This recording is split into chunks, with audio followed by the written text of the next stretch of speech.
Bienvenidos a DF Sud, tu lugar en América y en los negocios. Soy Débora Donoso y en este nuevo capítulo conversaremos con Felipe García, director general de la multinacional de asesoramiento inmobiliario TINSA.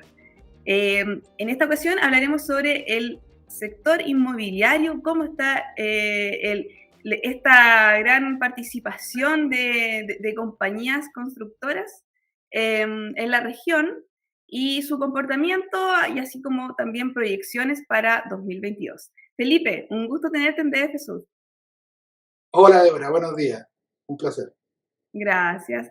Oye, cuéntame un poco, ¿cuán saludable está el sector inmobiliario en Latinoamérica en este periodo, en 2022? En general tenemos distintas situaciones dependiendo de los países que enfocamos. Algunos temas en común, por supuesto. La inflación es un tema que está afectando a todos los países en mayor o menor medida. Pero también hay que entender que cada país tiene su historia y tiene su comportamiento de cómo ha ido el mercado inmobiliario en los últimos años, que son cosas coyunturales y especiales de cada país. Entonces vamos a encontrarnos con distintas realidades. Lo que está ocurriendo en Chile, por ejemplo, es distinto a lo que podemos ver en Perú, en México o en Colombia. ¿En qué sentido? Las alzas, por ejemplo, de la TPM, de la tasa de riesgo del Banco Central, ha sido más importante en Chile y eso ha afectado directamente a el mercado inmobiliario, dado que se dificulta el acceso de los créditos hipotecarios para mucha gente y por lo tanto eso también permea y influye en una caída de ventas. Y eso es lo que hemos estado viendo nosotros especialmente en el último trimestre de 2021 y en lo que va corrido de este primer trimestre de 2022.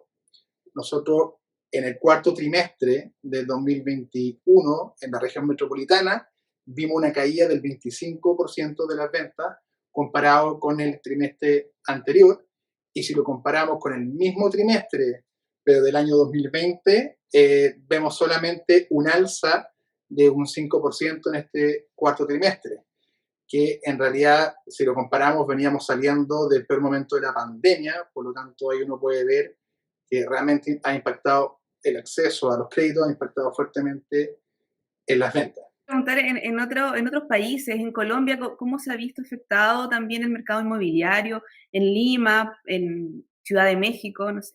Cuéntame. Sí, eso te iba a contar, pero por ejemplo, si partimos de sur a norte, en la otra parte que nosotros también tenemos posición y hacemos estudios de mercado, en Lima, la situación es distinta. Por ejemplo, en Lima veníamos de una situación coyuntural de mucho movimiento político después de todas las instituciones de los presidentes y de las elecciones que tuvieron el año pasado, que también fueron bien controversiales, y eso afectó muchísimo al mercado también en general. Afectó a la economía de Perú y también al mercado inmobiliario. Por lo tanto, luego que fueron las elecciones, hubo una estabilización del mercado que impactó también en el mercado inmobiliario, y al contrario de lo que hemos visto en Chile, hemos visto un alza de las ventas del mercado inmobiliario en Perú, y también con inflación mucho más controlada de lo que podemos ver acá en Chile, pero eso tiene que ver con la base comparativa desde donde venían.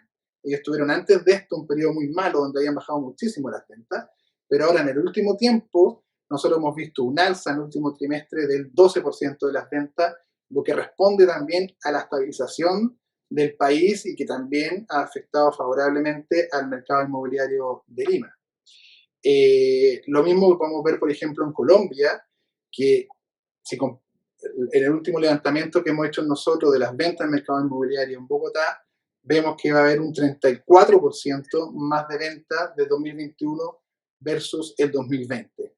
Vimos una caída, sí, del último trimestre en Bogotá del 10% de las ventas, pero tiene que ver con una estabilización de las ventas, porque luego del peor momento de la pandemia hubo una explosión bien grande de ventas, por eso el 34% de diferencia versus el año anterior, porque realmente las condiciones fueron mucho más favorables y el mercado tuvo un boom también de venta, y ahora lo que estamos viendo es un poco una estabilización, pero ya dentro de una normalidad de lo que había sido las ventas habituales en Bogotá.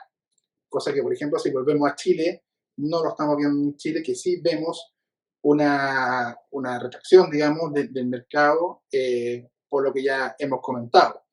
En México es un buen ejemplo también de observar, porque México también sufrió mucho por la pandemia, sufrió mucho también por efectos inflacionarios que también afectaron al mercado inmobiliario. Sin embargo, en el último tiempo hemos visto un repunte muy positivo de las ventas en Ciudad de México. De hecho, el cuarto trimestre del 2021, si lo comparamos con el trimestre anterior, hubo un alza del 17% de las ventas, y ya contra el mismo trimestre, año 2020, ya más del 20%. Y eso tiene que también tiene que ver con un cambio de la lógica que entendió el mercado inmobiliario de México, que es lo que nosotros creemos que también podría pasar en Chile. Por ejemplo, en México aparecieron unidades orientadas a segmentos medios en zonas más exclusivas y de buena plusvalía, cosa que antes no se veía, digamos. ¿Y por qué tienen que hacer eso? Porque también hay que empezar a transformar la oferta para poder acceder a mayor cantidad de personas por el alza de los precios. Otro fenómeno que también estamos viendo en Chile, que ya hablaremos de eso, supongo.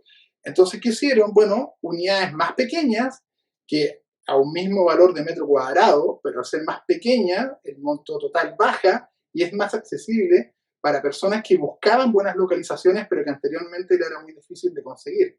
Eso incentivó mucho las ventas también en Ciudad de México, y eso es algo que pasa en las grandes urbes cuando se empiezan a desarrollar. Por poner ejemplos extremos, tú puedes ver Manhattan o Londres, que son las ciudades más caras, probablemente en los centros urbanos, las zonas de mayor conectividad, con mayor equipamiento y las más demandadas, generalmente las unidades tienden a ser más pequeñas para que el ticket promedio no sea tan alto y pueda seguir, a pesar de que es muy caro, siendo accesible para mucha gente. Al final, muchos de estos centros terminan transformándose en muchos centros empresariales y de oficina. Pero cuando aún hay residencia y cuando aún se vive los centros, como en el caso de Chile o las ciudades que estamos comentando de Latinoamérica, es un fenómeno que queramos empezar a ver. Pero este fenómeno, ¿cuándo lo vamos a empezar a ver en Chile? ¿Ya hay empresas que están construyendo en ese sentido o es algo que es más bien a largo plazo? Yo creo que el proceso de esto, cuanto más se acelere, va a tener que también que ver con el control de las ventas, de que queramos ver hacia adelante y que las inmobiliarias van a tener que empezar a manejar. Nosotros creemos que van a haber varios fenómenos, pero tres más marcados. Uno, es que estábamos comentando, de que las zonas céntricas y subcéntricas, hablemos de también, porque acá Santiago funciona con el eje de que viene de Apoquindo hasta la Alameda, digamos. Todas esas zonas subcéntricas que hoy día están muy bien ubicadas, y han tenido alzas de valor por la escasez de suelo, por las normativas que son en algunas comunas un poco más exigentes y impiden la densificación masiva, por lo tanto es más caro acceder ahí. Vamos a ver una reducción probablemente de la superficie. Esto ya está ocurriendo. Débora, por ejemplo, nosotros lo hemos visto en Ñuñoa, que en los últimos 2-3 años ha disminuido la superficie promedio de sus departamentos un 10%. Y eso tiene que ver también con el alza de precios que ha tenido Ñuñoa como respuesta a lo que ya fue Providencia, que hoy día ese mercado y ese segmento objetivo se está fijando hacia Ñuñoa, que con la llegada de nuevas líneas de metro, mayor equipamiento a través de centros comerciales y una serie de otros beneficios que ofrece Ñuñoa, ha tenido un alza de precios. Pero claro, el ticket promedio se empieza a controlar también con una baja de superficie para que no se dispare tanto. Y eso ya lo hemos visto en comunas como Ñuñoa, y es probable que nos empecemos a ver en otras comunas en un corto o mediano plazo. Entonces, nosotros creemos que eso va a pasar en las zonas céntricas y subcéntricas. El segundo fenómeno es que las periferias, sobre todo a nivel de casas, probablemente va a tener mucho mayor protagonismo. Hoy día la accesibilidad es mejor en esas comunas, hay mejor equipamiento, la gente también como está trabajando, muchas veces el teletrabajo demanda de un mayor espacio distinto que hoy día las unidades más pequeñas, las zonas céntricas o subcéntricas, no lo pueden ofrecer. El distanciamiento también, y esto viene desde el estallido social incluso, que algunas zonas céntricas se vieron muy convulsionadas y la gente tendió también a ver, bueno, qué había en las periferias que permitiera cumplir mejor con sus demandas. Entonces también es muy probable que veamos un resurgimiento aún mayor de las periferias de Santiago, desde el área norte de Chicureo hasta Peñaflor o todas las zonas céntricas, y no solo en casa, probablemente va a estar más marcado en casa, pero también lo vamos a volver en departamentos, cosa que en las periferias todavía se veía poco, salvo la Florida y algunas otras comunas. Y lo tercero es que se va a potenciar mucho el desarrollo de las regiones. Hoy día las regiones ofrecen un ticket promedio más barato que Santiago porque hay mayor disponibilidad de suelo, probablemente los materiales de construcción son distintos, se puede construir mucho más viviendas en madera o en metalcom, en otras características, dado que la calefacción es distinta y por otras zonas, y por el acceso a los materiales de la misma zona a veces, eso influye mucho en los costos, por lo tanto, y la mayor disponibilidad de suelo, repito, permite que esas ciudades ofrezcan muy buenas alternativas en comparación a Santiago a un menor precio. Esto apoyado por el teletrabajo y por el ingreso de nuevas empresas en estas regiones, podemos ver nosotros también que se va a potenciar muchísimo el desarrollo inmobiliario en ciertas ciudades. Lo hemos visto, por supuesto, todos tenemos en la retina lo que más suena, bueno, Puerto Varas, La Serena, Concepción, pero también hemos visto un resurgimiento en Antofagasta que estuvo muy afectado cuando hubo la baja en la minería, pero hoy día estamos viendo proyectos a menor precio, incentivados por los DS, que están aumentando las ventas en esa zona. Y por ejemplo, también nos ha llamado la atención Arica. Arica ha tenido también un repunte importante en venta, se está desarrollando muy bien, al igual como otras zonas. Me voy al sur de nuevo, de Valdivia, por ejemplo, también ha tenido mucho desarrollo inmobiliario. Entonces, creemos que eso podría ser 3 fenómenos importantes a ver en el corto mediano plazo. Felipe, pero estos 3 fenómenos los podremos ver también, se pueden replicar en los otros países donde está TINSA, en Perú, en Colombia, en México. En general, en esas ciudades, lo que nosotros vemos en México, Perú, Colombia, en sus capitales, nosotros comparativamente vemos una mayor disponibilidad de suelo y por lo tanto aún falta que se desarrollen más esas ciudades. Por ejemplo, en el caso de Lima se está desarrollando mucho hacia el sur, hay proyectos muy grandes hacia la zona de Asia, digamos que se llama en Lima, y nosotros vemos que hay más suelo disponible. Siempre hay escasez de suelo en las grandes ciudades, pero comparativamente, hablando con Santiago, por ejemplo, lo vemos más. Quizá en Ciudad de México es menos, ya lo hablábamos al principio, de que Ciudad de México ha hecho este insight, digamos, de poder densificar o tener unidades de acceso medio más pequeñas, porque sí, efectivamente, una ciudad muy grande que ya tiene cada vez menos suelo para desarrollarse. Entonces, han tenido que cambiar la oferta y el modelo para poder incentivar las ventas, lo cual ha funcionado bastante bien, digamos. Perfecto. Entonces, en ese sentido, en México, si bien quizás es un crecimiento hacia arriba, en los otros lugares también hay falta espacio, o sea, existe el terreno disponible para seguir construyendo. En ese sentido, eso se relaciona también con los altos precios que tiene las viviendas en Chile y en México, porque si bien son los países que ranquean, Chile lidera, según el informe de TINSA, por metro cuadrado el precio más alto, luego México, y luego viene Lima y Bogotá. Entonces, en ese sentido, se relaciona con esto, con la disponibilidad de terrenos que aún existe para construir. Sí, en grueso sí, pero tú tienes que pensar que la composición de precios de los bienes tiene que ver con esto, porque tiene que ver con dos cosas. Uno, con los costos. Y en los costos es muy importante el costo del suelo. Pero también está el costo de los materiales, que es el otro gran input. Y el otro aspecto es el margen. ¿Okay? Y luego la disponibilidad de pago que tiene el mercado. Entonces, en Chile, si después vamos a compararlo con México, en Chile tenemos altos costos de construcción que fueron incentivados por la pandemia, ya todo el mundo sabe que subieron mucho los materiales. Tenemos menos desarrollo, menos posibilidad de desarrollo hoy en Santiago en altura de densificación. Hay suelo blando, digamos, suelo blando es el suelo que hoy día hay construcciones más antiguas o que no ocupan toda la densificación que se pudiera en ese lugar, y es lo que se está desarrollando mucho al sur de Santiago y en otras zonas, también en San Joaquín, que se cambió una zona industrial ahora por residencial, y eso también ha permitido el desarrollo de vivienda en altura en zonas que antiguamente eran industriales. Esa es la reconversión que es normal ver en las grandes ciudades cuando ya están con poca disponibilidad de suelo, que sea una reconversión de los suelos blandos, pero así todo, efectivamente, a mayor escasez. El margen, bueno, se va a controlar en función de cómo tú también veas lo dificultoso que están tus ventas. Hoy día, el stock en Chile está bastante regulado, lo que ha permitido que no todavía veamos una baja de precios por la baja de ventas, por ejemplo, el último trimestre. Al contrario, los precios han subido un 5% en el último año.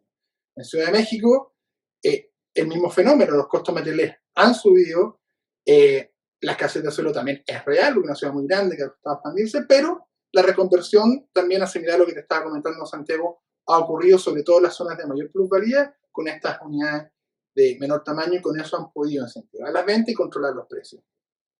En el caso de Lima y Colombia, todavía tienen más potencialidad de desarrollo. En el caso de Lima, bueno, en varias zonas, pero muy marcado hacia el sur, y en el caso de Bogotá, muy marcado hacia el norte. Por el contrario, todavía tiene zonas para desarrollar y densificar. En general, Lima y Bogotá son ciudades bajas en promedio, a comparación de Ciudad de México y Chile, que han tenido que densificar mucho por los límites que tienen propios de extensión del suelo.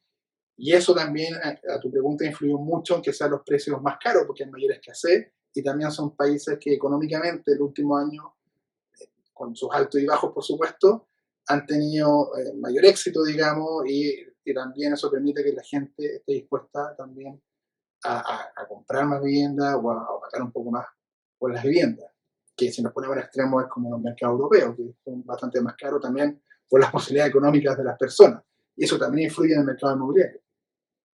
Perfecto. Estamos conversando con Felipe García, director general de TINSA, respecto de las proyecciones de inmobiliarias para 2022 y el comportamiento de este mercado en toda la región. Felipe, mencionábamos hace un rato este efecto que ha tenido las decisiones del Banco Central, la inflación en el mercado. Entonces, en ese sentido, me gustaría que ahondáramos en que cómo va a influir específicamente en los precios de las viviendas, de tanto de departamentos como de casas, en la región. Porque me imagino que en Chile, a raíz del alza de tasas, va a ser más difícil acceder, por ende, me imagino que va a haber un mayor stock de departamentos y de viviendas, y en los precios, ¿qué va a ocurrir con ellos? Sí, efectivamente, cuando disminuyen las ventas, y en este caso, en el caso de Chile, motivados por las alzas de las tasas de interés de los créditos hipotecarios, podría haber un aumento del stock. Pero, sin embargo, hoy día lo que estamos viendo en Chile es que todavía hay un control bastante positivo del stock de vivienda. O sea, de hecho, en el último trimestre nosotros detectamos una pequeña baja del stock en función del trimestre anterior. Entonces, mientras eso no ocurra, digamos, por decirlo sencillo, mientras las ventas de entrega inmediata o las unidades disponibles de entrega inmediata no aumenten, nosotros no debiéramos ver una baja en los precios. Siempre van a haber un número importante de unidades disponibles. Muy importante en relación a los últimos años. Hace 10, 15 años atrás era mucho más. Pero luego empezaron las ventas en verde y en blanco, lo que disminuyó las unidades de entrega inmediata. Hoy día hay un poquito más de unidades de entrega inmediata, pero muy controlado. Por lo tanto, nosotros no vemos que vaya a haber una baja de precios en los siguientes meses o en el mediano plazo. Podría haber una estabilización de los precios, pero nosotros seguimos apostando que va a continuar una alza de precios, que tiene que ver con lo que conversábamos antes, con el alza de los costos materiales, con el alza con la menos disponibilidad de suelo para densificar, y que los márgenes todavía están muy controlados y no hay necesidad todavía de apretarlo, digamos, porque el stock está más controlado. ¿Y en Lima y En, Colombia, cuál va en a ser? Lima Económica nosotros también, tanto en Lima, Bogotá y en Ciudad de México, vemos lo mismo, no vemos que vayan a disminuir los precios, hemos visto las alzas, y básicamente por las mismas razones que te comento, cada uno como te contaba al principio, con las coyunturales situaciones de cada país, como en el caso de Perú, que venía saliendo de un periodo muy malo, digamos, y hoy día está viendo un rebote bastante positivo. Por lo tanto, tienen que regularizar toda esa falta de ventas que tuvo el mercado por un periodo que casi fue nulo, digamos, de toda esta situación política en que bajaron muchísimo las ventas de las viviendas y la gente estaba a la espera de ver qué pasaba, y con una incertidumbre muy grande, cosa que en el último tiempo se ha ido aclarando, y esto ha reactivado el mercado inmobiliario. Lima creo que es como tiene esa situación muy especial, y el resto de países es muy parecido a lo que iba pasando en Chile. Entonces, no vemos que vaya a haber un ajuste todavía en los precios. Puede que no siga subiendo las ratios que veníamos viendo, pero va a continuar subiendo.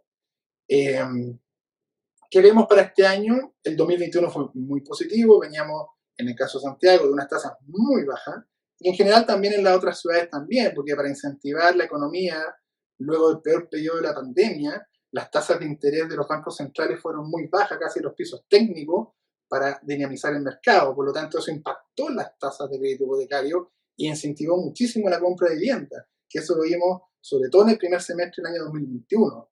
Entonces, el año 2021 fue un año bastante positivo en cuanto a venta. Nosotros para el 2022 sí creemos que era una baja comparativamente versus 2021, por esto que estamos conversando, que igual va a impactar en el acceso a las viviendas y por lo tanto van a bajar las ventas.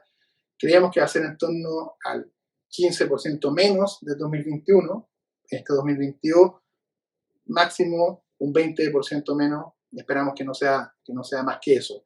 En el resto de países, Ciudad de México, Lima y Bogotá, no lo vemos que incluso podría continuar esta mejora de las ventas, ya que la situación económica se está mejorando en estos países, y bueno, en el caso que ya comentábamos de Lima, que viene saliendo de esto, en el caso de Ciudad de México, que reconvirtiendo algunos de sus barrios, entonces cada uno está como resolviendo bien estos aspectos para que el mercado inmobiliario siga reactivándose. En Chile tenemos esta situación un poquito distinta, pero creemos que va a afectar en torno a lo que estábamos hablando, entre un 15 y un 20% de las ventas este año. Va a depender también de cómo lo aborde el mercado, las personas. Hoy día mucha gente, dado las alzas de las tasas hipotecarias, está prefiriendo no comprar para esperar. Pero eso tiene su trampa, porque si volvemos al punto anterior, si los precios siguen subiendo, ¿okay? Y siguen subiendo en torno al 5, 6, 7%, va a depender del barrio, la comuna o el segmento del que estemos observando, pero puede que vaya subiendo. Y si las tasas hipotecarias siguen siendo más bajas, ¿okay? Que esa plusvalía, la recomendación es igual, si tienes posibilidad de acceso a crédito, es acceder a ese crédito.